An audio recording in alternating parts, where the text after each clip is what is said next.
rate of improvement is kind of insane.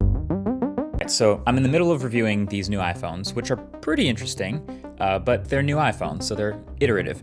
And then Meta, of course, decides to also have an event because it's Techtember and things just don't stop. So I put that down for a second. I fly back out to California, and what Meta has to show me is actually shockingly advanced. Because just 10 months ago, I saw this. These are Meta's Orion AR glasses prototypes, which were super cool and overlaid software onto the world around you.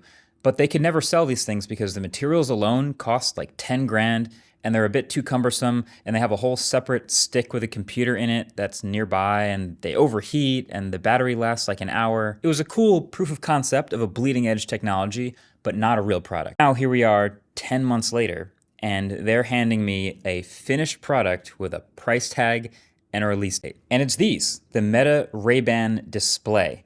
Clever name, I know, but it's essentially an updated version of the Meta Ray-Bans, and it's massively better than the Orion prototype. Now, the main difference with these is these are a monocular display, meaning it's only showing up in one eye, the right eye, and it's fixed slightly lower and to the right of the middle of your vision, but it's still full color, plenty sharp, 42 pixels per degree to be exact, and more than bright enough to be seen outdoors. So it's like a real life little HUD in the corner of your vision that you can turn on or off at any time. And you still control everything through a neural band on your wrist that uses surface EMG technology to read the electrical impulses going through your arm as you make different gestures that you pretty quickly memorize and can draw discreetly and quietly. You can scroll up, scroll down, select, you can go forward and backward, and even turn up and down volume by pinching in the air and twisting slowly. And as I'm getting to try these, I just keep thinking, but overall though, I just can't help but be super impressed with how quickly